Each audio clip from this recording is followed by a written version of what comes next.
Felipe Montes.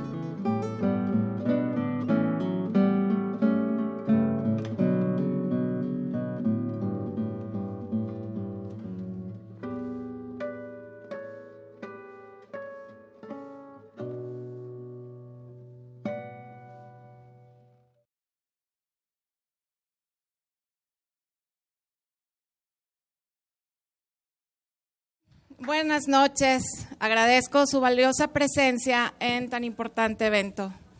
Es un honor para nosotros recibir en este espacio, Cafetería Desde que Dios Amanece, a tan grandes autores literarios y compartir un tiempo agradable en el cual haremos una mezcla de café y literatura.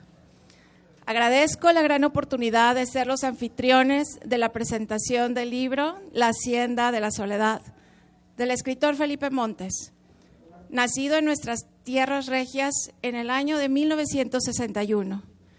Felipe construye desde los 13 años de edad el extenso poema épico Monterrey, el cual integra toda su obra literaria y cuyo universo condensa los mitos y la vida cotidiana que existen en su sociedad natal y su región.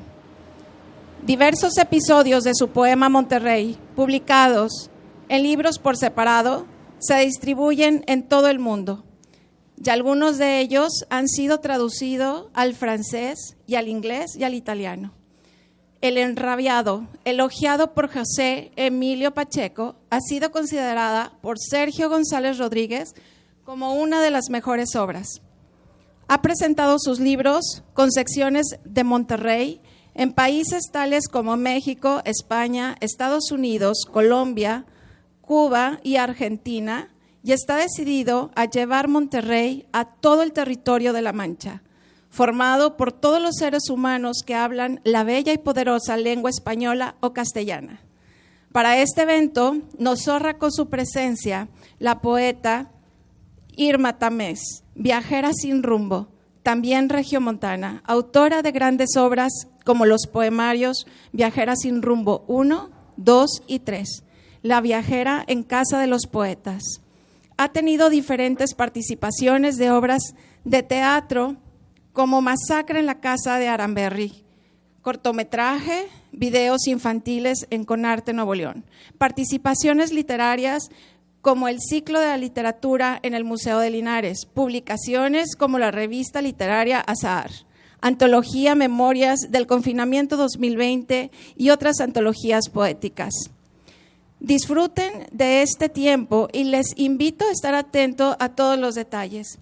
Con estas pequeñas semblanzas damos inicio a nuestra presentación y demos un gran aplauso a nuestros invitados.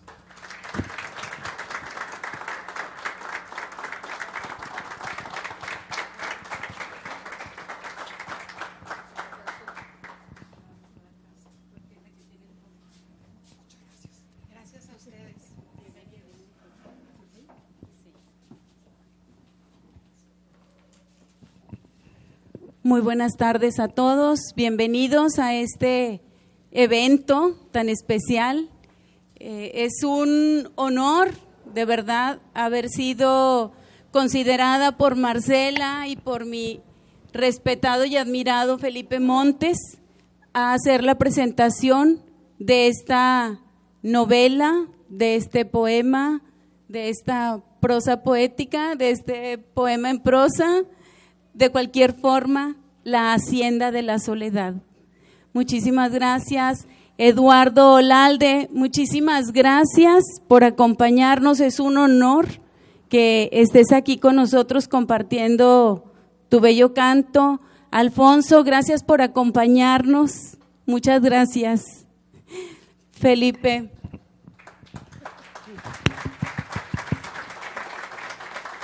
Fuerte, porque acuérdense que los artistas se alimentan del aplauso también. También de dinero, ok. Lo tomaré en cuenta la próxima.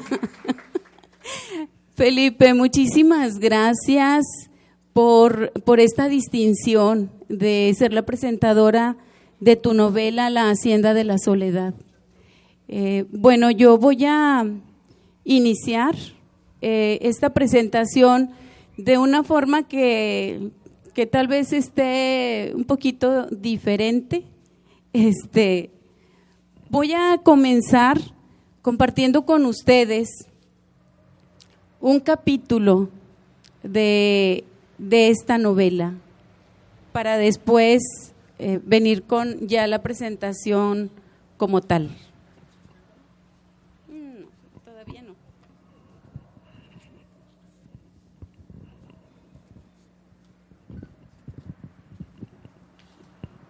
Capítulo 8. Los trabajos de Tadeo. Hasta ahora, Tadeo Treviño González ha dedicado esa fuerza descomunal que tiene a arrancar algún mezquite o algún ébano que él considera que estorba el paso del arado.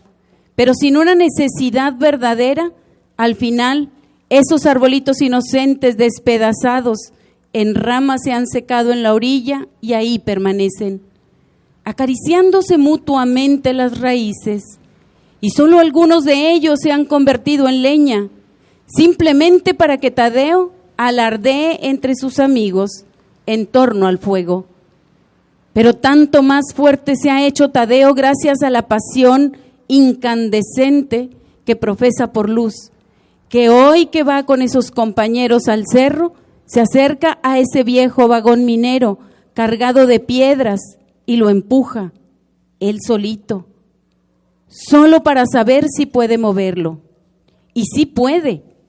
Y es tanto lo que esa fuerza suya ha crecido, gracias a la nueva nobleza de su alma, que a punta de puñetazos y carajazos, abre el camino del fondo de la casa grande de la hacienda de Nuestra Señora de la Soledad, hasta el camino de atrás, y con la fuerza de sus brazos endereza ese muro cercano a esas letrinas del rincón del patio, que ya tenía tanto inclinándose, y también logra mover 3 pasos, esta vez sin arrancarla ni desplantarla, la enorme anacua cuyas raíces provocaron tal inclinación. Y ahora que construyen aquella casita, después de que anoche el ventarrón le tumbara los sillares de atrás, Tadeo acarrea nuevos bloques, uno por uno, desde la loma hasta acá. Los demás le celebran los esfuerzos y no faltan los que intentan lo mismo que él.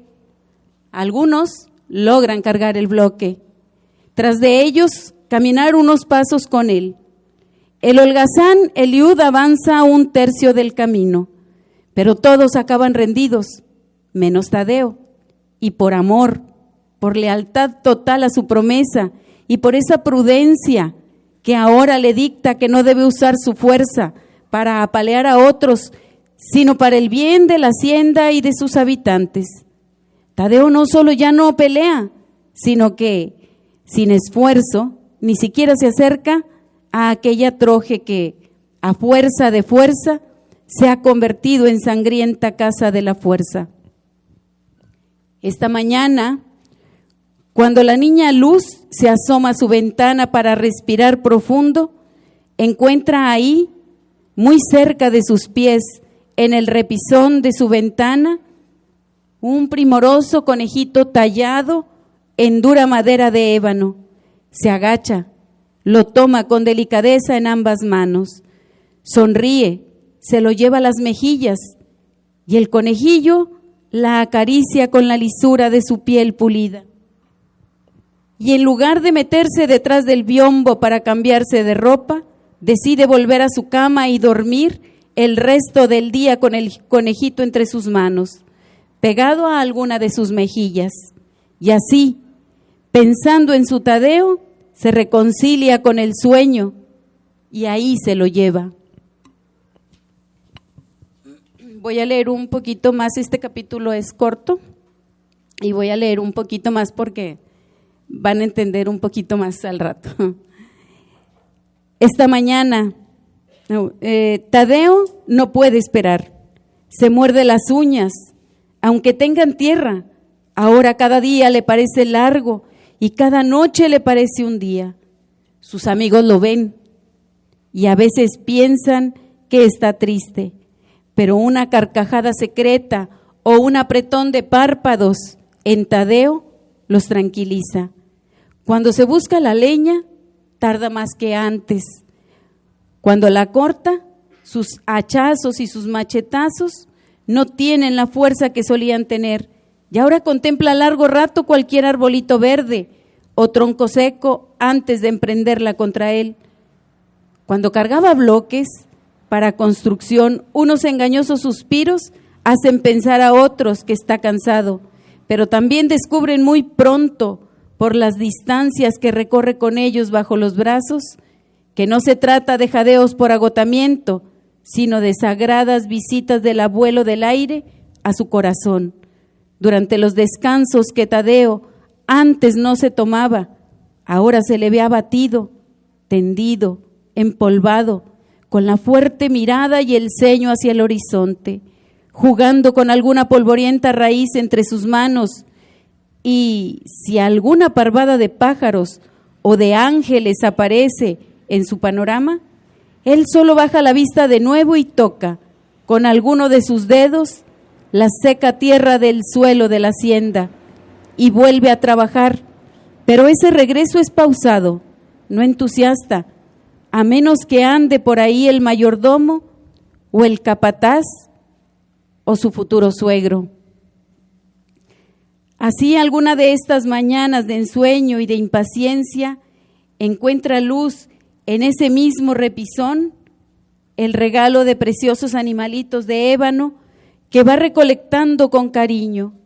Les pasa un trapito de algodón, aunque vienen muy limpios, y después de observarlos, acariciarlos, besarlos y llevárselos al seno sentada sobre su cama y recargada en el montón que hace de respaldo con sus almohadas. Va y con delicadeza los coloca a un costado suyo, sobre la tapa de esa máquina de coser que sus padres le regalaron y que nunca ha abierto. No sé qué hay que hacer para ya estar con mi Luz, papá. Ya sácate eso, Tadeito. Podrás estar muy enamorado, pero está muy difícil que esa chica te corresponda. Ya me corresponde, papá. El padre levanta la vista de la madera que están lijando. No me digas que te has atrevido a tocarla. Ay, papá, eso nos va a costar la salida de esta hacienda, Tadeo. Y ya sabes cuánto sacrificaron tus abuelos para que viviéramos aquí. A lo mejor ya no te acuerdas. No, papá, jamás nos hemos tocado. Tengo bien presente que soy un humilde peón. El padre suspira y voltea a verlo de frente. Tampoco nos desprecies, hijo. Sí me preocupa esto. Es por el bien de toda la familia. Sí te entiendo, papá. Pero nunca la has tocado, ¿verdad? No. Me alegro. Pero ya la tocaré. ¡Ah, que la chingada!, sonríe el padre. En su habitación cada tarde Luz se la pasa pensando en Tadeo. Les voy a leer todo el libro de una vez. Ignora la rudeza de su trabajo, las dificultades de su infancia, los juegos con los que se divertía, las causas de sus heridas. No sabe ni se pregunta acerca de si alguna vez ha tenido otra novia o si su corazón ya le ha pertenecido a alguien más. Le preocupa que esté bien, que le extrañe, que esta noche también venga, que ya pronto esté aquí. Abre la ventana y con un suspiro muy hondo contempla la grandeza de sus paisajes. Allá piensa, está su Tadeo sudando y trabajando, sembrando o cosechando la comida que a ella le sirven en una bandeja y que, muy seguido, le suben a su habitación para su deleite privado. ¿Cuántas veces habrás degustado, Luz, aquí mismo sobre tu cama, en un plato blanco, con los cubiertos relucientes y la servilleta suave, algún alimento que estas manos encallecidas hayan primero metido en la tierra y tiempo después sacado de ella? ¿Cuántas veces habrás probado en tu paladar y en tu lengua rosa alguna gota de sudor de tu amado Tadeo, quien ya desde entonces y de esa insólita manera te declaraba su amor. Desde ahí, detrás de ella, el rebaño de madera la mira.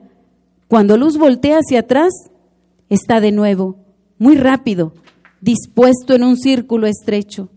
Y no se cansa Luz de contemplar esos campos sembrados, esas huertas verdes, el brillo de sus frutos que el día ilumina para ella, y aspira ese aire que él también ha aspirado, y sujeta con sus manos el hierro de este barandal que él también ha sujetado.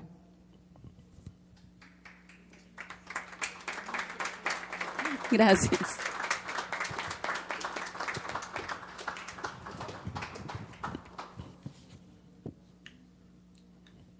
Gracias, qué amable.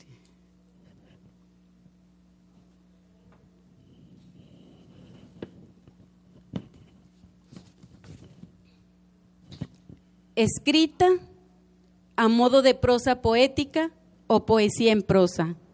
La Hacienda de la Soledad del escritor Felipe Montes presenta una versión fantástica y maravillosa de la realidad compleja, integrando elementos mágicos y misteriosos, como en el caso de Ana y su relación con el demonito, o la de la misma Luz Teresa, protagonista romántica de esta historia, en torno a la cual se mueven universos diabólicos, fantasmales, angelicales, pues no puede haber mal sin bien, odio sin amor, ricos sin pobres. Una novela que, sin ser romántica, da peso suficiente al amor en sus diferentes manifestaciones. Recoge costumbres difuminadas y tradiciones ya olvidadas del México poscolonial, entremezclándose con el que se ha ido arrastrando a veces, levantándose otras hasta ser quien es, perdiéndose en el tiempo real hasta no saber si el relato está hablando del antes o del después, el que concilia la realidad doliente con la fantasía mágica que todo lo puede. Felipe aborda relatos y anécdotas fantásticas, maravillosas, con la técnica del realismo. Nos habla de seres para muchos irreales, pero lo hace de una manera tan entintada de cotidianeidad que no requiere de mayor explicación y que tampoco sorprende, esbozando escenas muy naturales, aún en seres descomunales, no naturales.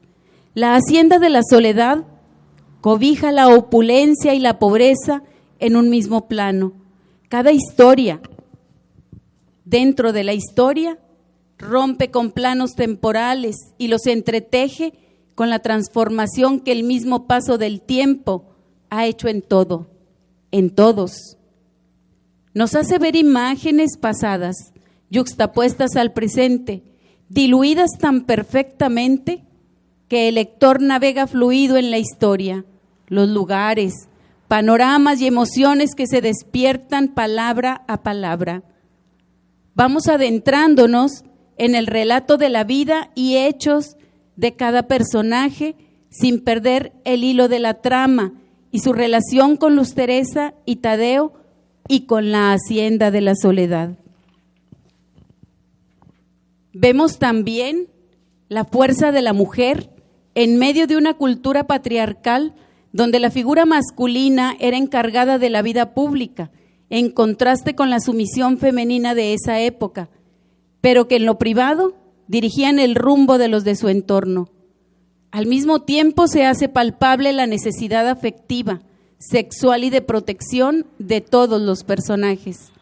Hace un giro de tuerca o un deus ex machina en lo que concierne a Ana, para hacerlo antes, durante y después con Luz Teresa y su familia.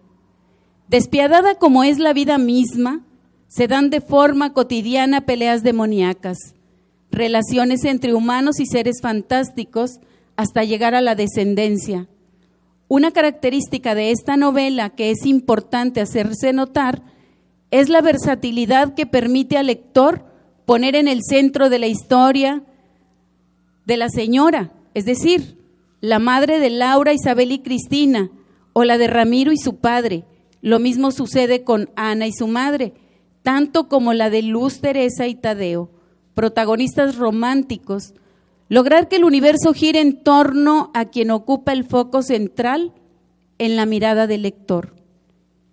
Queda claro que la vida es un eterno peregrinaje, sea en el plano geográfico, emocional y o social, que en esta novela, entre el Nuevo León de ayer y el de hoy, la línea divisoria de cada época está tan difuminada que se diluye y no importa.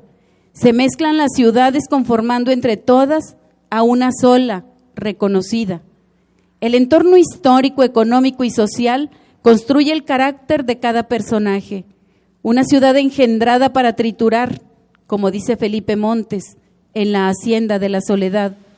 Y cada uno de ellos hace una revolución en su vida y por seguir sus deseos o sus instintos cambian el rumbo de su propia historia. Entre tanto diablo, diabla, fantasma, ángel y ángelas, se hace una crítica tácita a la élite social y su esmero en educar de maneras muy peculiares a sus herederos, enmarcar aún más ese abismo entre el que tiene y el que no, una forma de cuestionar la naturaleza humana. El género del realismo mágico en que se ubica la narración de esta novela es el medio adecuado para estudiar una realidad social que se arrastra, heredada o construida. Integra lo más absurdo, lo oculto, que en instantes deja de estar oculto. Nos dibuja la historia del Monterrey creyente, supersticioso, sus mitos y leyendas, donde se deja ver una realidad socioeconómica muy de ese tiempo, muy del nuestro. Esta novela deja ver la indagación antropológica por parte del autor y luego construirla como este magnífico poema, prosa, para deleitarnos con una obra en constante movimiento, más allá del plano geográfico, urbano y rural, en un permanente ir y venir de cada actor, donde podría atreverme a decir que el mismo Felipe Montes vaga en cada capítulo, tal vez en forma de ángel o demonio, de pájaro carpintero o indigente, de fantasma posiblemente, lo que le permite estar siempre muy cerca de todos y sentir y percibir sus emociones.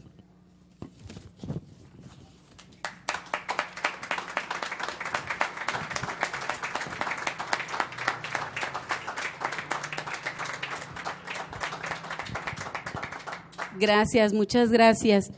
De verdad que fue todo un deleite, aunque fue una labor titánica, leer y tratar de hacer un análisis de esta novela tan interesante que nos dibuja tantos paisajes que los podemos ir viendo, oler esas naranjas, los azares, probar el cabrito y todo nos va produciendo esas evocaciones de todo lo que ya conocemos porque es nuestro terruño y ver ese México con letrinas o ese Nuevo León con letrinas como muchos de cierta edad alcanzamos a ver, algunos, bueno, los jóvenes creo que ya no, ¿verdad?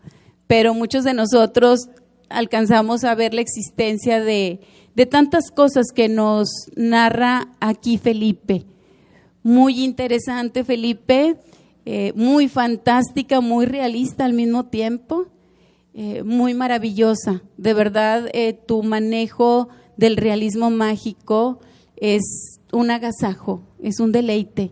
Muchas gracias por este obsequio para los lectores. Un aplauso para Felipe, por favor.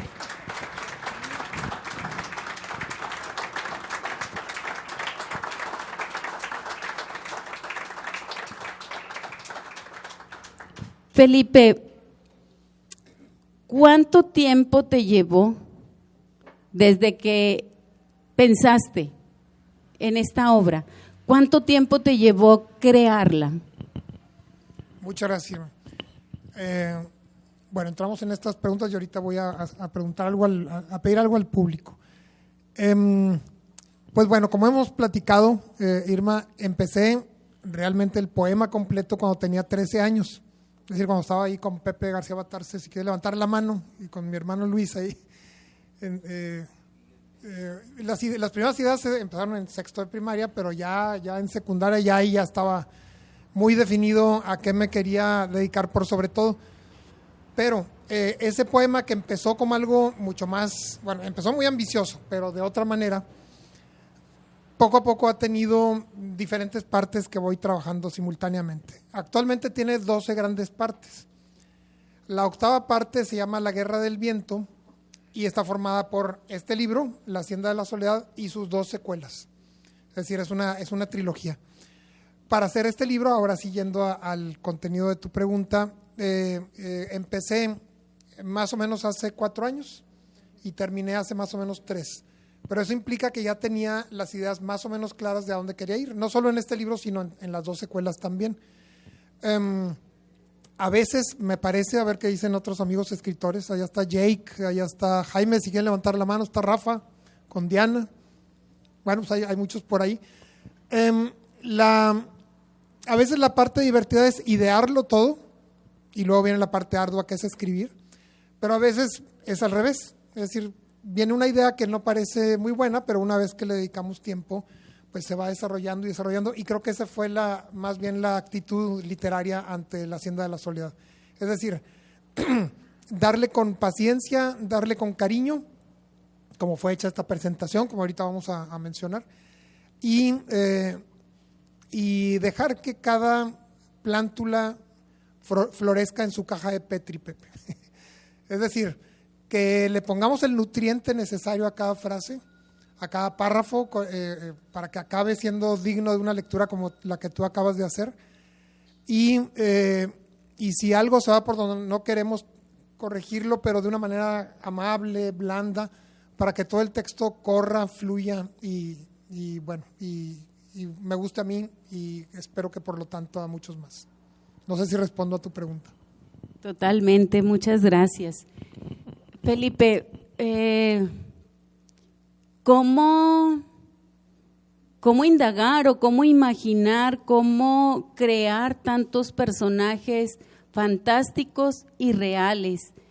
¿Qué es lo que te motiva a atraer esos seres fantásticos o cómo es este proceso que te lleva a hablarnos de, por ejemplo, es que a mí me llamó muchísimo la atención y me atrapó bastante, además de la historia de Luz Teresa y Tadeo, la historia de Ana. Esa relación tan tóxica, le dicen ahora, tan tóxica con su madre, donde pues termina causando su muerte. Donde Ana tiene esa relación sexual con ese demonio que levanta y que mete en una caja. Cómo ella escapa, cómo se prostituye, cómo toda esa vida, ¿no? Pero que al final, después, pues ella tiene una hija y pues ahí me queda claro el karma, ¿no? Entonces, me llama mucho la atención y que fue lo que la vez pasada te pregunté, a ver, ¿desde qué me estás hablando cuando dices ángeles, ángelas y todos estos destrozos y desastres que hacen? Entonces, a mí me llama la atención, ¿cómo es ese proceso para todos estos seres fantásticos? Otra pregunta muy interesante que no me habían formulado de esa manera y que te agradezco. Yo creo que hay 2 vertientes, hay el choque de 2 vertientes en este libro. La primera es que mis lecturas de infancia pues no eran cuentos infantiles, incluso no tanto las historietas, aunque Luis y yo pues teníamos muchas ahí y ahí tenemos todavía, ¿no? Mi lectura favorita o mi proceso favorito era ir con mi papá a Pino Suárez, a una revistería que atendía, ¿cómo se llamaba? Don Manuel, o ¿cómo se llama? ¿No te acuerdas? Bueno, creo que ya no está. Una revistería, comprábamos el fascículo de la semana de la enciclopedia Fauna y así de los 7 años a los 13 años, cada semana juntábamos un fascículo y cuando se juntaba una cierta cantidad se empastaban y así se constituyó toda una enciclopedia, la enciclopedia Fauna de la vida silvestre, creada por Félix Rodríguez de la Fuente, un español documentalista que murió desgraciadamente en un avionetazo en Alaska. Pero el estilo de Fauna es tremendamente literario, es buenísimo, es muy poético, y yo pensaba que cualquier libro de zoología pues iba a ser así. Y cuando me llegaban otros libros, la enciclopedia de Ciencias Naturales o algunas otras, yo decía, bueno, esto es más bien un diccionario, esto es más bien una enciclopedia como otras que conozco, pero no es como Fauna, pero no hallaba yo cómo estaba la cosa, ¿no?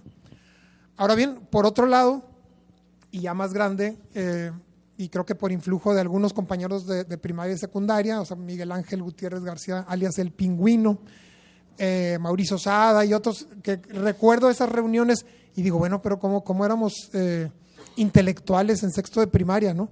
Es decir, no solo hablamos de ciencia ficción, sobre todo con Pepe, sino de las letras de los Beatles o de Bob Dylan o de Horacio Quiroga o de Ray Bradbury, y ese sí es el lado, digamos, más tradicionalmente conocido como literario.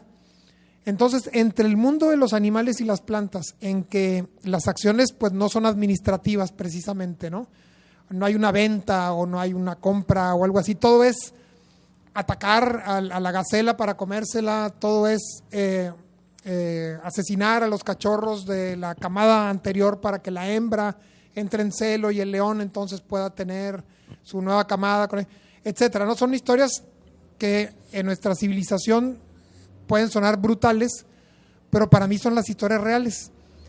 Y eso, narrado con el estilo de alguien como Horacio Quiroga, pues para mí era la fórmula completa, ¿no? Esa fórmula que incluye, bueno, los camiones, que incluye los cafés, pero incluye todo ese comportamiento nuestro original, animal, como platicábamos aquí en esta mesa el otro día. Ese comportamiento nuestro animal apenas barnizado un poquito por una civilización que nos ha costado literalmente miles de años construir.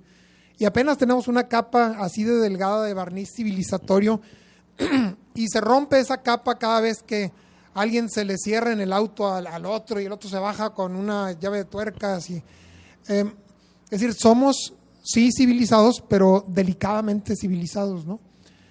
Y entonces, pues, esas aventuras que había de gacelas, guepardos, ñus, y eso por hablar solo de África, porque la región holártica pues tiene osos pardos, osos negros, lobos, y Australia tiene otros, y la Antártida tiene otros, pues es lo que más extraño yo en un libro, en lo que llamaríamos una novela en el sentido tradicional, que son gente que yo leo mucho también, pero que entiendo que son exactamente novelas. Carlos Fuentes, Vargas Llosa y otros amigos, ¿no? Y de García Márquez, de Rulfo y de otros mágicos realistas, pues saco el tono adecuado, y de Horacio Quiroga otra vez, ¿no? Y digo, claro, pero como aquí no hay leopardos, porque estamos en el noreste mexicano, pues hay pumas. Bueno, y la gente que dice pues que hay hombres alados, y esos hombres alados que son, pues son, no sé si sea el arquitecto Benavides, pero yo lo interpreto más bien como una parvada de ángeles. Incluso una vez entrevisté a un antropólogo, a un paleontólogo belga, que afirma que el gobierno belga lo mandó acá para investigar acerca de los hombres alados y de posibles pterodáctilos o algo así. Entonces, bueno, Monterrey y su región está llena de encanto, llena de desborda realismo mágico. Qué bueno que sí viniste. Desborda, ya no diría yo fantasía, porque se puede interpretar como la fantasía anglosajona, que es excelente también, de Tolkien y demás, sino un realismo mágico que yo le llamo más bien naturalismo fantástico. Naturalismo en el sentido crudo, como las partes que leíste de manera excelente, creo que ya habrán persuadido a la gente de que no se trata de un libro infantil. Bueno, depende de qué niño estemos hablando, porque si es Pepe cuando estaba chiquito, mi hermano o Jaime, pues es otra lectura, ¿no? Pero lo que la gente suele conocer como literatura infantil, pues no es esto. Aquí hay mucha violencia, hay muchos demonios, hay muchos ángeles, pero también son violentos, y a veces hay mucho amor, y hay mucha pasión también, y a veces hay etapas candorosas. Otro elemento más antes de recibir tu amable siguiente pregunta es que en Nuevo León, como realmente en todo el mundo, no hay algo que pudiéramos llamar modernidad. Es un viejo lugar común eso de bueno, es que mi abuelita vivía como en el siglo antepasado, en el siglo XIX, pero ahora, y así con mucho orgullo dice alguien, levanta un celular o levanta, qué sé yo, algún horno de microondas o algo así, y dice, pero la modernidad ha llegado. Entonces yo relativizo mucho eso, yo digo, bueno, no hay tanto una modernidad, nomás porque hay tecnología, ¿no? O sea, un celular no nos hace modernos ni mucho menos, ¿no? Incluso a lo mejor al contrario. Entonces, a literalmente pocos pasos de aquí, es decir, si durante 2 horas camináramos en algunos sentidos desde este punto, desde que Dios amanece, ¿verdad? Llegaríamos a lugares que están literalmente con casas de cartón, con casas de lámina, de cartón corrugado, con casas hechas de adobe, y con gente viviendo de esa manera, incluso con gente vistiendo de la manera en que nosotros decimos, como antes. Pues precisamente eso nos comprueba que no es como antes, que eso es de ahora. Es decir, ahora somos así también. Entonces, esta vieja superstición de que lo que es tecnología y es gringo, por ejemplo, ¿no? Y es caro o está en tiendas que son franquicias o algo así, es la modernidad, y la fonda y el estanquillo de la esquina de mi casa es el pasado, pues creo que se puede borrar, y creo que los medios nos lo han vendido de una manera inmisericordia. Entonces, imagínense un Nuevo León en donde podamos escribir sobre una hacienda que está funcionando como hacienda, porque hay muchas haciendas en Nuevo León y algunas de ellas funcionan como hacienda, ¿verdad? Como hacienda tal cual. Sí, a lo mejor el dueño se maneja con celular, lo que quieran, pero ¿y eso qué? Tenemos un montón de chivas ahí, de ganado lechero por acá, sorgo de este lado, ¿qué más, Pepe? Bueno, naranjas, pues en el área citrícola, traídas de China, ¿cómo? Viñedos, ¿verdad, Mundo? En Santiago, ¿verdad? Eso es en Santiago, muy bien.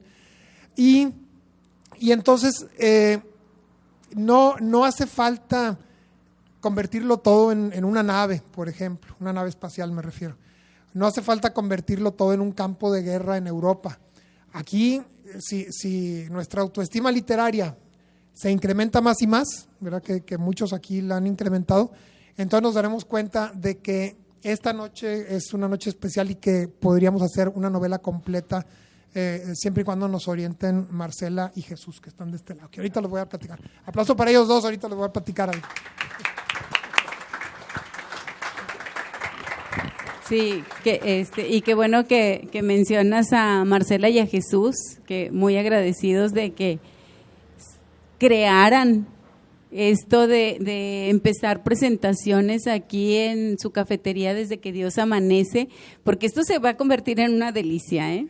Imagínate así con esta calidez del ambiente y con mucha gente y música y poetas y escritores. Empezaron con buenos libros, pero con mejores presentadores. Gracias.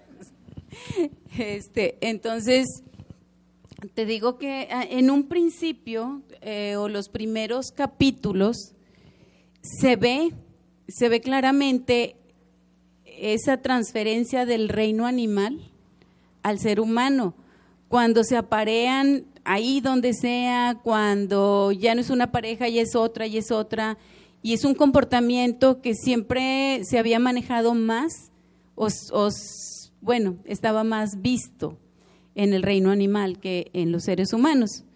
Luego nos empiezas a hablar del niño Fidencio, que tanta tradición en todas partes tiene, ¿no? Pero más aquí. Entonces, yo empiezo a leer y digo, qué interesante, porque cuando yo era niña, pues yo escuchaba hablar del niño Fidencio, nunca entendí quién era o qué hacía, pero yo escuchaba que hablaban de él. Entonces, empiezo a adentrarme en los capítulos y de verdad que era difícil soltar la novela, y a veces decía yo, hijos, casi es la 1 y en la mañana tengo que ir a trabajar, tengo que irme a las 7 de la mañana al trabajo, entonces pues bueno, ya la soltaba, ¿no? Y ya al siguiente día pues continuaba. De verdad que tiene esta virtud de atraparte y a veces de regresarte para ratificar y para entender. Ya después decía yo, a ver, ¿y estos personajes qué relación tienen con Luz Teresa y Tadeo? Y luego decía, bueno, pero si estos fueran el centro de la novela, también sería interesante. Y le fui dando giros a las historias y entonces me resultó más entretenido, más interesante, más instructivo y sobre todo de gran aprendizaje. En algunos momentos yo tomé talleres con Felipe Montes porque pretendía aprender a escribir narrativa. Algún día a lo mejor sale. Pero por lo pronto esta novela me va dando pues un panorama muy amplio y más al haber tratado de analizar un poco cómo había funcionado la creación de esta novela. Sí, me dio a mí como posible narradora, me dio mucho aprendizaje. Pero luego aparte nos va trayendo tanto de la historia, tanto del plano geográfico de nuestra tierra, que les decía ahorita, lo puedes ver. Yo siempre he vivido en Montemorelos, entonces, pues cuando hablaba de Naranjas me emocionaba.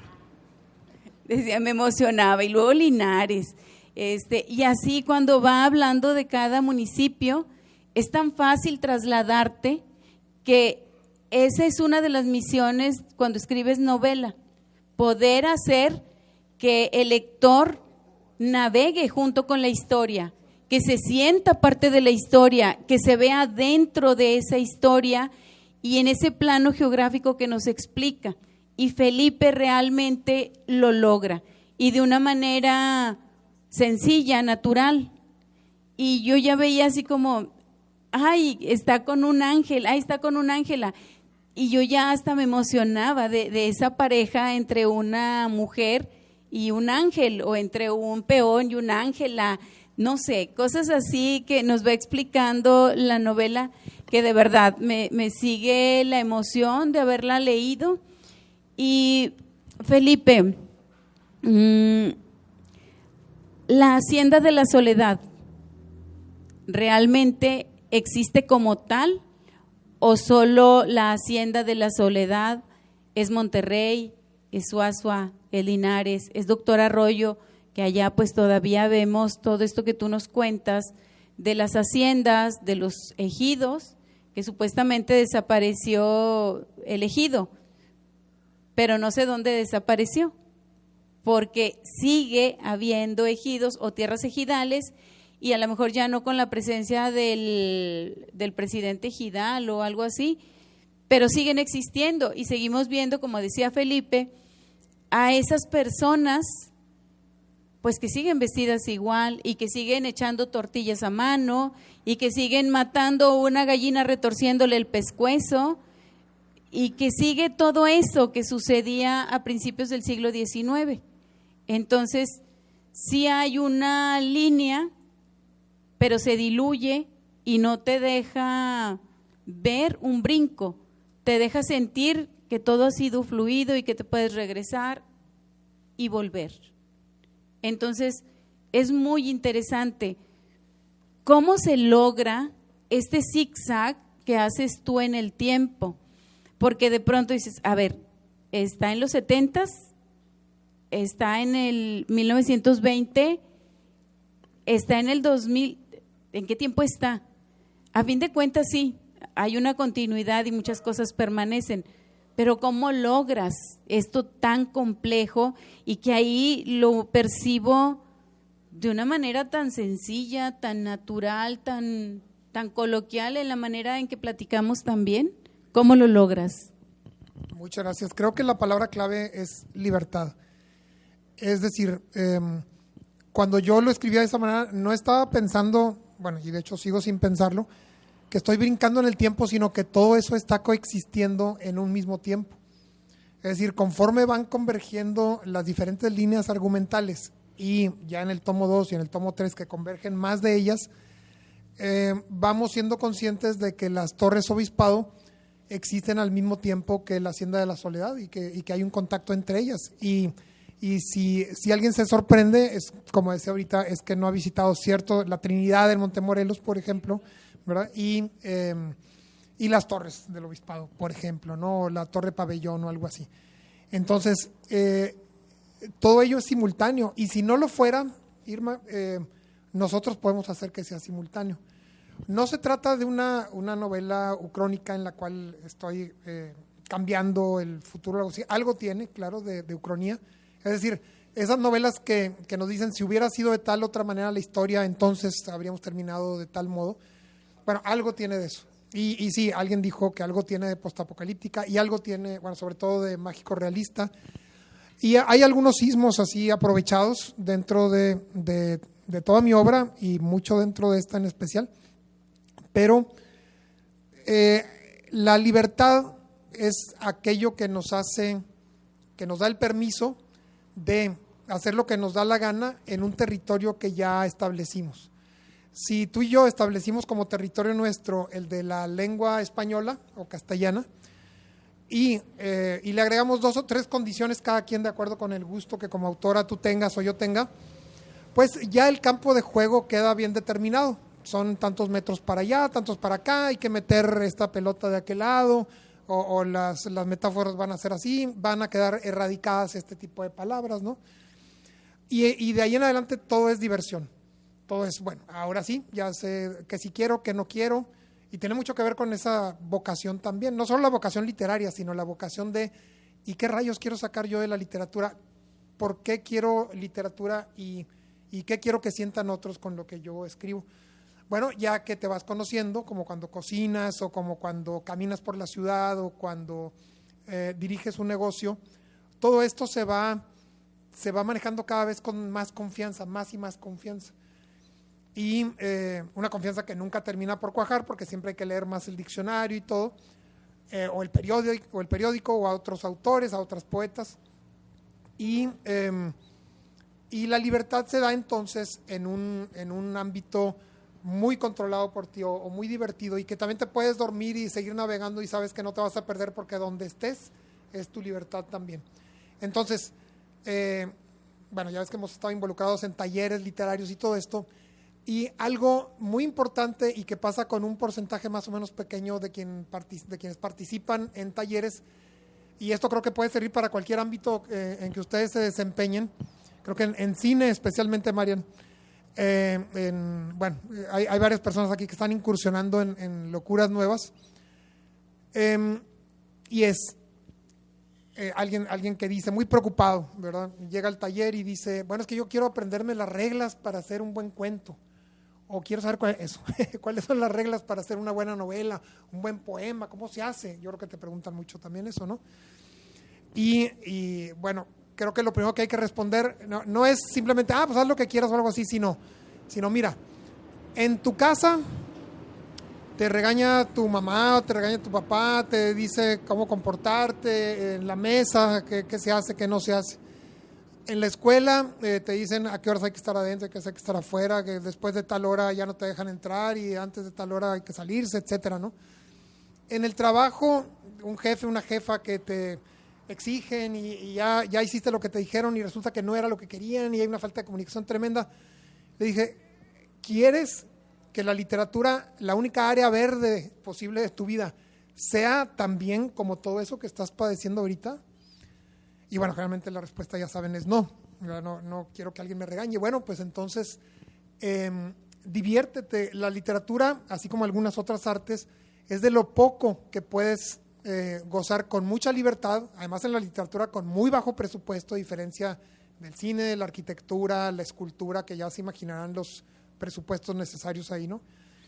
Y dice, pero dime cómo, mira, vamos a hacerlo más inductivamente, tú dime qué quieres hacer. Pues quiero hacer una novela de ciencia ficción, no quiero hacer, bueno, pues escribe una palabra, pone una palabra, y como dice Hemingway, ahora es la segunda, y así, es decir, la primera palabra, la segunda, la tercera, y así síguele hasta que termines, mundo.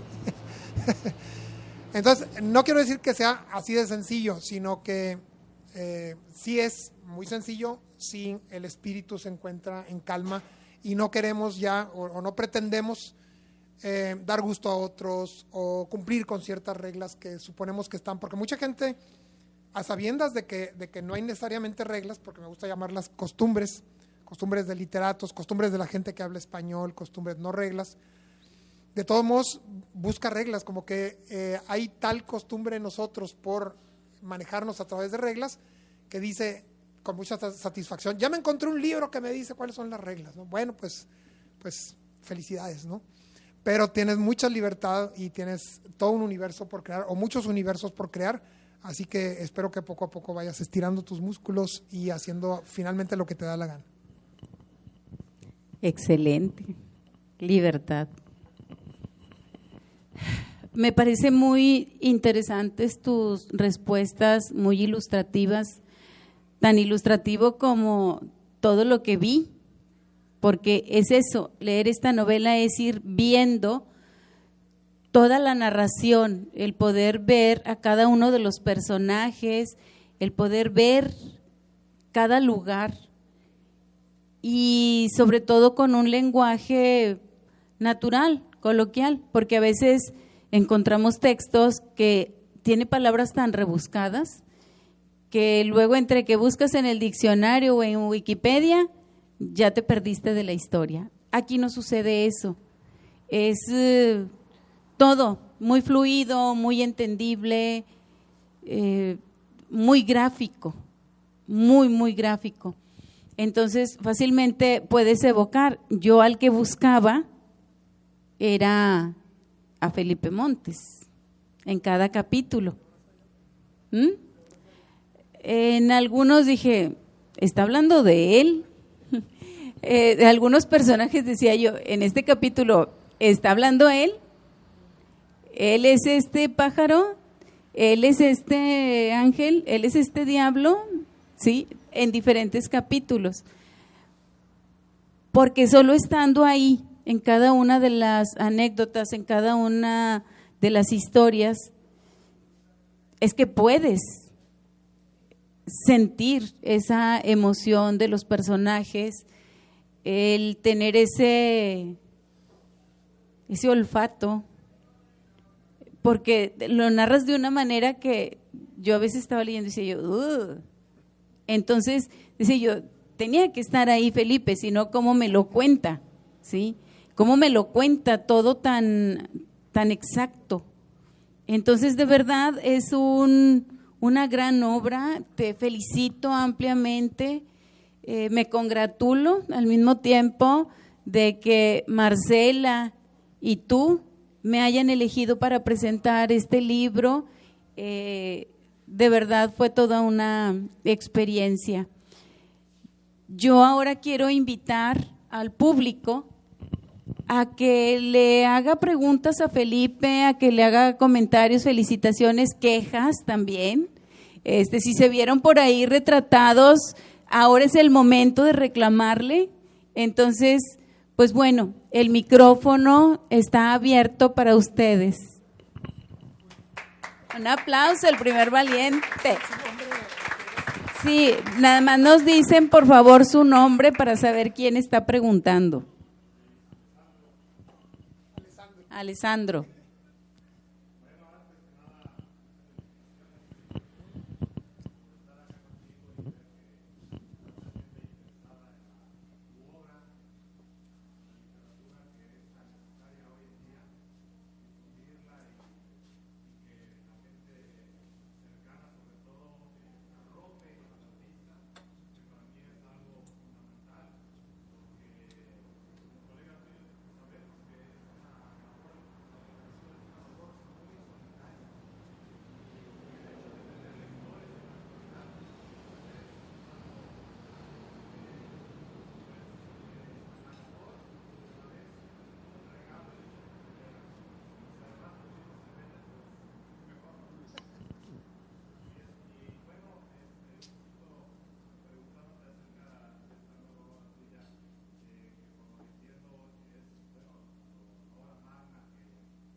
Un aplauso para Alessandro, por favor, el poeta. Sí, deben saber que Alessandro es un finísimo poeta y cada vez que leo un poema tuyo, que hace rato que no lo hago, sí había una tendencia en mí a recordar a los poetas provenzales, a los antiguos sonetistas españoles, y bueno, con una hipersensibilidad que te agradezco mucho como maestro mío. La construcción de un estilo literario tiene que ver, ya sabemos, con toda la vida, pero cuando ya llegamos al apartado de la selección de lecturas, creo que tiene que ver sobre todo con el olfato. Es decir, ¿cuál autor, en mi caso Rulfo García Márquez, Quiroga y otros, cuáles autores son los que me llenan el paladar, cuáles autores son los que me dan un impacto olfativo como lo hace el jazmín o la gardenia, ¿no? O el rosal, o las flores del cenizo. ¿Cuáles son los ingredientes que quiero para mi cocina? Recordando aquella recomendación que hacen algunos dietistas de que bajar de peso empieza en el supermercado, es decir, no metas a tu casa algo que no quieres estar comiendo porque luego la gente se compra un galón de nieve y lo tiene en su casa, pero no se lo quiere comer porque está a dieta, ¿no? Entonces, hay que constituir la propia biblioteca, que mi biblioteca cada vez se hace, bueno, crece por un lado y se hace más pequeña por el otro, por ese afán de selección. Hay un afán de exploración, que es por el lado que crecen las bibliotecas, y otro afán de selección, en que decimos, creo que este ya lo puedo regalar, creo que este lo gozaría más mi amigo tal, mi amiga tal, y se va transformando como se transforma nuestro espíritu, como nuestras neuronas también, que algunas van dejando de dedicarse a algunas funciones, e incluso algunas terminan muriendo, y se van generando otras, aunque mucha gente ahorita todavía cree que no se generan neuronas. Hay mucha plasticidad neuronal que nos hace llegar a otros destinos, y eso nos hace sentir ese avance. Y si a esa selección de lecturas, Alessandro, que es lo que tú has de vivir, agregamos la otra exploración, que es la de la creación, es decir, ya no solo explorar la librería Iztaccíhuatl o Amazon, sino la exploración de uno mismo a través de la escritura o de la dictadura, pues vamos caminando por ciertos territorios como quien camina por Monterrey y de pronto se encuentra un café espléndido y decide sentarse ahí unas horas y volver otro día y todo esto, ¿no? Es una cuestión de paladar y creo que hay que confiar mucho en ello. Igual, como decía hace un rato, de gente que participa en talleres. Bueno, ¿y qué libros me recomiendas leer? Pues si le decimos a esa persona los que te gusten y no tiene una gran trayectoria lectora, no le vamos a hacer un gran favor. Pero si le decimos, mira, ve al Fondo de Cultura Económica o ve a cualquier otra librería de por aquí, a la Mexicana, y siéntate un rato, espero que no te corran, y ve probando libro por libro como si estuvieras en un menú en donde pudieras probar un poquito de cada cosa, ¿no? Y ahí donde algo te llame la atención, pues cómprate ese, aunque sea uno, ¿verdad? Y ya verás, y luego ve en internet a ver qué pasa, ¿no? Y para mí, pues claro, ha sido una inversión monetaria grande a lo largo de la vida, pero ahora creo que ya he llegado a alguna cierta estabilidad en cuanto a la compra de libros, y mucho lo investigo a través de internet y es una delicia. Estoy muy contento con mi cuarto, digamos, porque a la vez es mi biblioteca, mi computadora y mi dormitorio, aunque de dormitorio pues ya no lo uso tanto, ¿no? Más bien me desvelo. No sé si estoy respondiendo a tu pregunta, Alessandro. Entonces, así como cuando tú decides, así literalmente, qué palabra sigue en un verso o qué verso sigue después de que ya escribiste el anterior, más o menos así veo yo la creación de una frase, de un párrafo, de un capítulo, de un libro, y el olfato nos va llevando hacia donde nos gusta. Así que un aplauso para ti. Muchas gracias otra vez, Alessandro Casiraghi.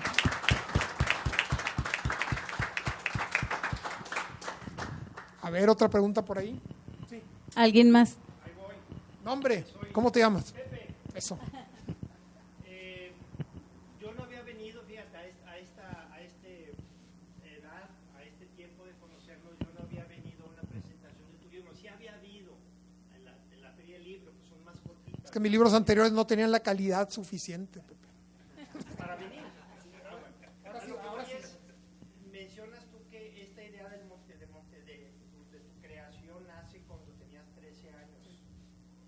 ¿dónde me perdí?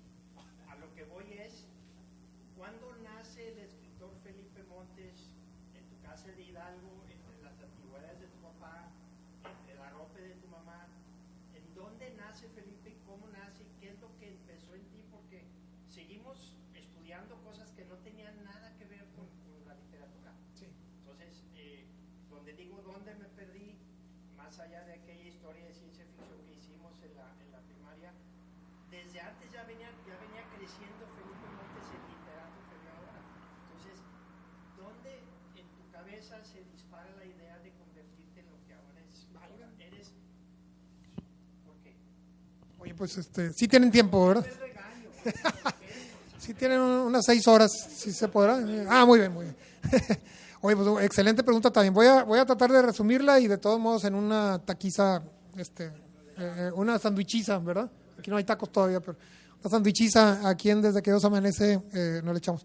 Bueno, a grandes rasgos, donde están las Torres Obispado estaba el Instituto Motolinía. Esa fue mi primera escuela, ¿tú te acuerdas, Eloy? Sí, claro. Bueno, pues ahí estudié yo jardín de niños. Y muchos dicen, pero era de niñas, no sé qué. Bueno, pero jardín era mixto, pero todo lo demás eran puras mujeres. Entonces yo todos los recreos, y ahí estaba Beto Frías, Beto Frías estaba en el Borgue, ahí estaba Gerardo y otros amigos, Honorio y otros, ¿no? Entonces Maru me llevaba a veces, porque eran tiempos en que sí se iba uno solo a la escuela, pero pues yo tenía 3 o 4 años, ¿no?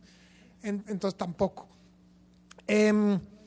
Entonces yo recuerdo que ahí en el Motolinía tenía una religiosa como maestra, y un día la cambiaron, no sé si para siempre, creo que no, creo que fue una sustitución momentánea. Eso de las sustituciones de maestros veo ahora que es una tendencia que marca un literato. Llegó la señorita Arminda, fíjense bien cómo me acuerdo así de los 4 años.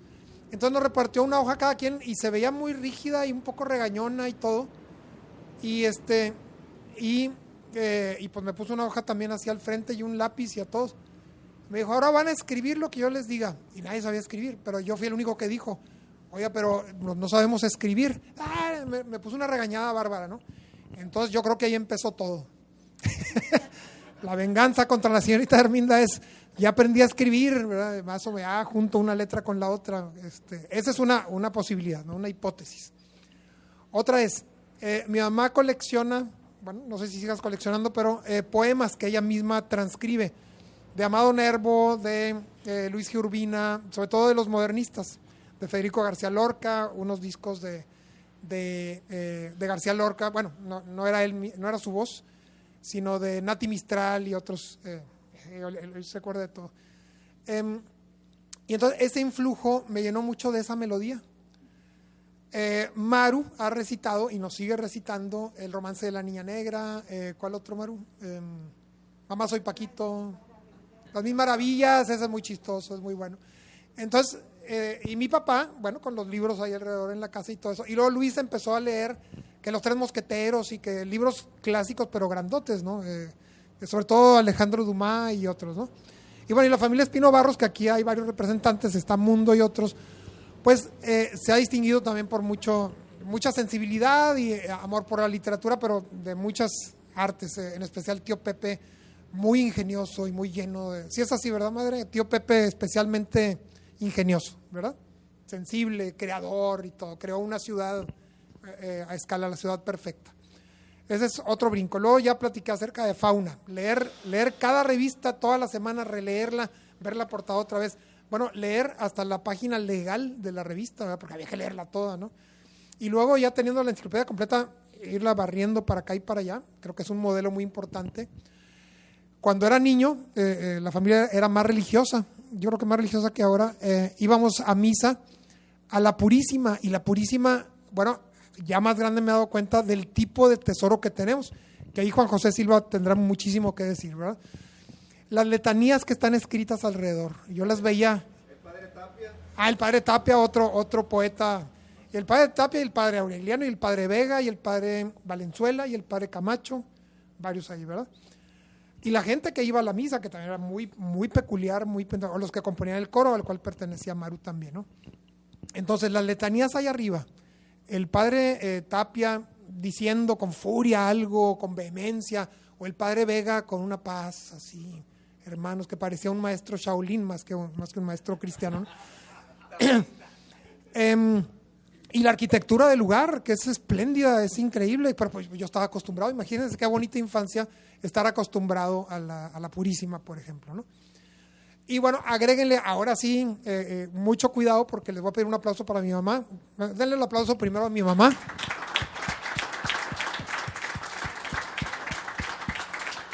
Ahí va porque por el tonelaje de historias tremendas que nos contaba. Y digo tremendas así con todo, ¿no? Porque eran las historias de mis tíos haciendo travesuras o escapando, o 7 ejemplares en total, 5 hombres y luego tía Nena y luego mi mamá, la más pequeña. Imagínense, pues la testigo ahí viendo todo, ¿no? Pero Luis creo que se va a reír, Luis mi hermano, porque para aleccionarnos con respecto a algo, voy a inventar para no ofender a mi señora madre aquí en presencia de usted. Sí, la señora Elvira. No, sí es Elvira Elena. Digamos que no quería ella que jugáramos con una pelota, no es cierto, la pelota sí estaba permitida, ¿no? Pero a ver, Luisín, no jueguen con esa pelota porque Lachito, el hijo de tu tía María Luisa, inventando, jugó con una pelota y se pegó en el ojo y se le salió, ¿verdad? Entonces nosotros, no, pues sí, pues ya no hay que jugar con la pelota, ¿no? O que si alguien se quería comer una canica, no éramos nosotros ni nada. Entonces eran historias muy truculentas. Bueno, recuerdo una historia real que nos dijo que había una reja, no recuerdo en qué calle de aquí de Monterrey era. Entonces la gente estaba viendo a un bebé muy bonito que estaba en una carriola con una nana que lo estaba cuidando. Y de pronto la nana, espero que no sea pariente de nadie de aquí porque es algo muy grave y es tremendo. Es más, mejor no lo platico, Jesús, porque... Bueno, pues la gente se juntó en esa reja que no podían transgredir y la nana de pronto se distrajo. Y el perro de la casa fue el que no se distrajo porque vino y ahí tápense los oídos quienes no quieren oír esto, porque agarró con sus fauces a la bebé y la zarandeó y la descuartizó. ¿Dónde fue? En la calle Padre Mier. ¿Altura más o menos, no te acuerdas? Entre Triego de Montemayor y Mina. Híjole, Triego de Montemayor y Mina. Ya... Por el colegio, no, Borges no, el Beatriz Certuche. El Beatriz Certuche. Aplauso para mi madre. Por ahí más o menos. Que está en Mina, ¿verdad? Entonces, Padre Mier. Te paso el micrófono. Un día como hoy con mucho viento. Y estaba el tendedero. El tendedero con mucha ropa colgada. Sí. Y la nana estaba con un niño cargado, grandecito, y un bebé en una carriola, ¿verdad? Y entonces salió el perro, que era un gran danés, y empezó a ver que las sábanas se movían y todo, y que el bebé también, y al bebé lo agarró y lo movía, y la nana lo que hizo fue correr con el niño grande. Y ahí se quedó el chiquito. Cuando llegaron sus papás de misa, encontraron al niño muerto, porque los vecinos ninguno se quería meter para quitarle al perro al niño. Estaba la barda y luego una reja muy alta. Y ahí se fue. Un aplauso para mi madre y un recuerdo para ese.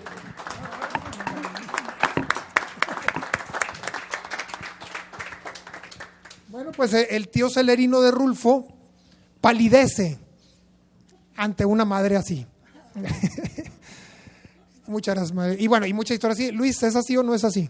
Sí, historias realmente sangrientas y todo, no eran así les digo, para lo que ahorita es la literatura infantil, y menos ahorita, ¿verdad? Edulcorada y mucho cuidado, no digas esto, y así, ¿verdad? Entonces, bueno, no sé si estoy respondiendo a lo que ¿quién dijo? Pepe, sí. Y bueno, sí, es que va para muy largo, pero sí lo voy a abreviar. Luego, la colonia de María Luisa, ahí que vivíamos en la calle Bravo, que tú conoces, que me identifico mucho con Ramirito, porque esa es la casa donde vivíamos allá. Y la Hacienda de la Soledad sí existe, es la hacienda está en Suazua. Eso, aplauso por favor para Javier Villarreal. Te voy a regalar, de mi siguiente libro, te voy a regalar un ejemplar. Además, exacto. Hay un duelo de titanes aquí. Vámonos. Entre Suárez, donde está la hacienda San Pedro, Sí, al lado hay un panteón sí. y luego está la cueva de los tigres. Curiosamente, los estadios de civilización, que es magia, religión y ciencia, conviven de manera simultánea, lo que tú decías hace rato. El pasado sigue siendo presente y se proyecta hacia el futuro. Entonces, en ese panteón, no es el panteón del municipio que está entrando al pueblo, en la curva, ahí está el panteón del pueblo, el panteón oficial. En ese panteón pertenece a los, ahí enterraron a la gente que iba muriendo de la hacienda San Pedro. Y aún en este presente, sigue habiendo actividad ciertos días de acuerdo al calendario lunar, porque van brujas a hacer cosas por ahí. Ya le está dando miedo. Ya le está dando miedo. Un aplauso para Javier, por favor. Bien, antes de que haya otra pregunta, quiero hacer algo que Jesús y Marcela no van a querer hacer. Primero, quiero agradecerles, me voy a poner de pie para decirles esto. Quiero agradecerte a ti, Marcela. Sí, bueno, quiero que llore entonces. Quiero agradecerte a ti, Marcela. Jesús siempre te da a ti todo el mérito. Ya sabemos que Jesús tiene mucho mérito, pero primero me quiero dirigir a ti.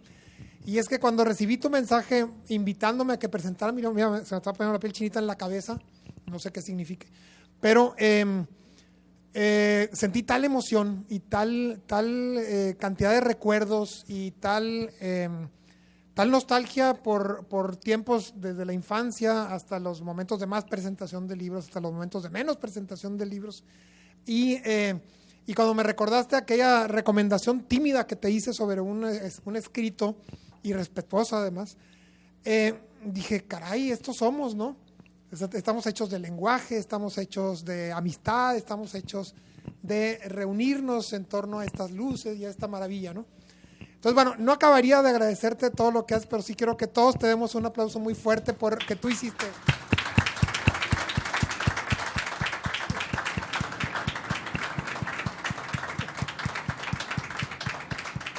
Entonces, fíjate, voy a cumplir el capricho de Jesús de no darle un aplauso a él individualmente, ¿sí? Pero vamos a hacer otra cosa, y es que yo pasé un día entero con Octavio Paz y fue algo muy padre, una chiripada muy padre que ahí sabe mi mamá.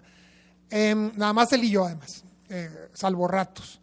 Y él tiene una frase en un poema que se llama Pasado en Claro, que dice, todo es puerta, basta la leve presión de un pensamiento. Es decir, una persona que camina por la calle podemos verla como un transeúnte, pero si nos acercamos y le preguntamos, es decir, si hacemos una leve presión con el pensamiento, con el lenguaje, con una pregunta, esa persona ya no es solo un decorado del paisaje, ¿no? Va pasando por ahí. Entonces, hace un rato me estaban platicando algo que yo no sabía y yo que según yo sé, y es que el equipo de trabajo del día de hoy, ahorita nos explicas completo, ¿no? Pero yo creo que primero la explicación y luego, yo sé que están ocupados, pero creo que vale la pena invitar a cada persona o a todos a que vengan acá, que les demos un aplauso a todos. Pero primero quiero, Marcela, si no es mucha molestia, que pases aquí al frente junto con Jesús, que compartan los asientos aquí con nosotros, que si quieren se sientan en aquella, y nos digan esto que me estabas platicando acerca de el equipo de trabajo que está acá. Un aplauso para Marcela y Jesús.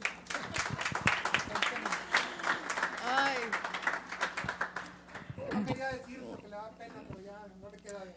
Bueno, primeramente gracias, y sí abro un poquito mi corazón al decirles que estoy muy agradecida con todos ustedes, con Irma, con Felipe, porque esto es un sueño que se ha acariciado desde hace muchos años y hoy se hizo realidad. Y bueno, estamos iniciando con el pie derecho y pues con todos ustedes, y la verdad es que sí estamos muy emocionados y muy agradecidos. Y bueno, lo que comentaba Felipe es que esto, tengo mucho que agradecer a todo el equipo de trabajo que está acá, que ahí está Fátima tomando video, Jesús, Becky, parece que sí sabían el plan, David, que es amigo de la familia, hermano, Ángela, todos los que están, y que han hecho posible, Ana, que hizo posible el evento, Ángela. Gracias muchachos. Gracias a todos. Y la verdad, pues nada, esto es un sueño, les digo, todos somos un equipo de trabajo. Esto es lo primero de muchas otras presentaciones, que esto es un espacio cultural que se abre para todos ustedes. Y en verdad, gracias Felipe, gracias Irma por las enseñanzas, porque es mucho lo que se aprende al lado de ellos. Y bueno, nada más darles la bienvenida a Desde que Dios amanece, que desde que Dios amanece pinta el día. Y esto no termina hasta que Dios anochece también. Gracias.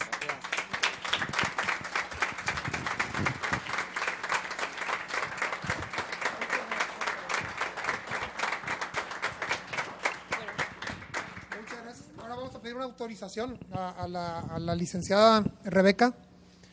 Hace unos días que estábamos negociando los precios, Rebeca es gerente de precios. Decíamos, yo le dije, no, es que yo quiero regalar los libros. Y decía ella, no, esos libros cuestan 500 pesos en el comercio y no sé qué. Y yo, no, ¿qué? Pues luego ya me di cuenta de que se iban acabando los libros, y es que, digo, si hubieran acabado los libros muy rápido, y a lo mejor en manos de gente que a lo mejor no los iba a leer, sino iba a ponerlos abajo de una mesa. Entonces dijo, bueno, ni tú ni yo, ¿verdad? Dijiste 280 pesos, ¿verdad? Bueno, entonces ahora quiero hacerte una respetuosa petición. Si decides no autorizar, pues no se hace y ya se acabó, ¿no? Pero ¿crees que de 280? Yo iba a decir subirle, pero bueno, Eloy tiene otra idea que no se me había ocurrido. Eloy, ¿qué precio se te hace así como para? 500. No. Eso está bien, muy bien. Pero mira, vamos a ver. Rebeca, haciendo un esfuerzo organizacional, no sé, sigue subiendo. ¿Qué precio crees tú que sea? ¿En cuánto me lo dejas? Y ya lo menos, ¿cuánto es lo menos? Yo creo que lo menos que pagaría yo por ese libro es los 280. Creo que el libro está muy, o sea, es un libro que si dices de que no lo puedes dejar tan abajo, aparte pues para como lo tienes en Amazon, pues sí, Sí. está muy bajo. 402 pesos. Creo que los 280 sería lo menos que se podría pagar por el libro, porque si habíamos dicho de que pues entre 300 y 250, y 250 se me hacía pues fácil. Muy bien, entonces ya quedó. ¿Algo más, Rebeca? Aplauso para Rebeca. Necesitamos muchas Rebecas en todos estos negocios. Ni un peso atrás. Muy bien. Bueno, pues entonces, no sé si quieren otra pregunta o ya le pasamos el micrófono a Marcela y a Jesús para cerrar. ¿Alguien quiere alguna otra pregunta? ¿Lilia? ¿No? ¿Pablo? ¿Jake? ¿No? ¿Jaime? ¿Rafa? ¿Diana? ¿Dónde? Aquí, Javier. Y también Lili. Muy bien. Bueno, la pregunta es, ¿Monterrey puede ser el centro de los mitos de la región? Ajá. Pero los pueblos, lo digo porque mi abuela materna tenía raíces en Suazo, por eso conozco Claro, sí. la historia de la ciudad de San Pedro. ¿Pueden ser los mitos de los pueblos cercanos a Monterrey, pueden ser detonantes que potencialicen el mito de Monterrey? Claro, sí, lo son, porque, bueno, pues todos venimos de fuera, ¿verdad? O nacemos aquí o nacemos fuera y venimos. Somos nativos o somos inmigrantes, aunque las dos palabras ya ves que no tienen mucho prestigio en algunos círculos, ¿no? Claro. Sorpresa. Sí, pero la bruja y la petaca y la caja y el alcalde y bueno, todas esas leyendas sí forman parte de mi obra, pero las estoy todas articulando, entrelazando. Pues sí, como mi maestro Homero, ¿verdad? Sí conoces a Homero, ¿verdad? Sí, era ciego. Muy bien, muchas gracias. Aplauso para Javier por esa pregunta. Y finalmente, Lilia, adelante.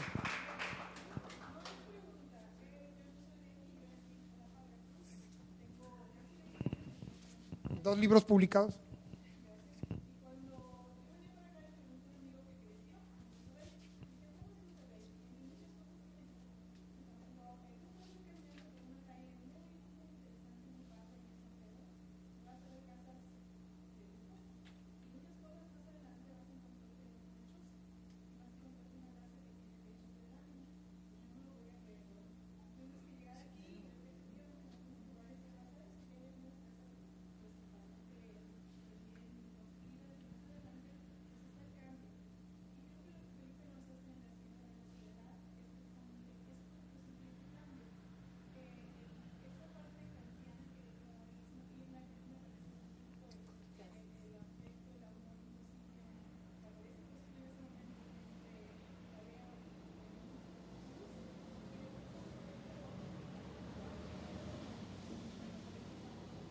¿Lo último que dijiste qué fue? Ah, sí. Sí.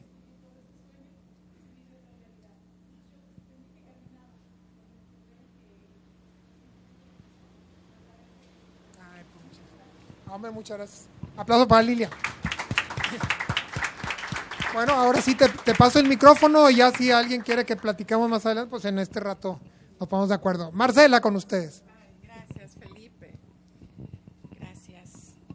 Bueno, pues muchas gracias por haber estado con nosotros en este tiempo tan especial donde pudimos apreciar y conocer de la literatura narrativa de la Hacienda de la Soledad.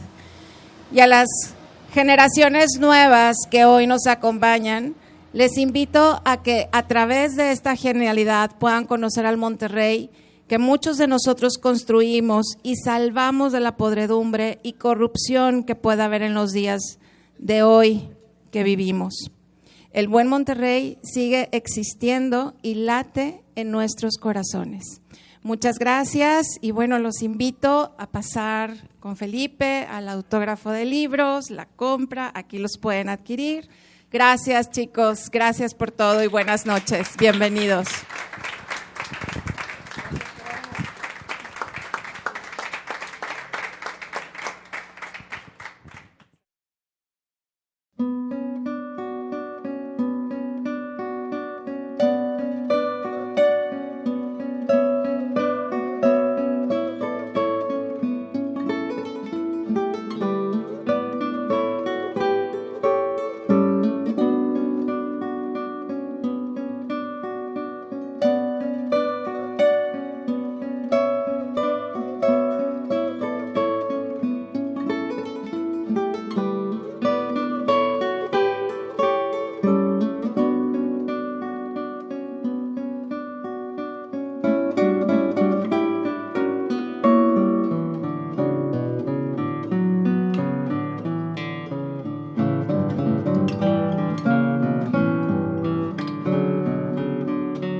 La Hacienda de la Soledad, una experiencia fantástica y fuerte para amantes del realismo mágico, está en Amazon.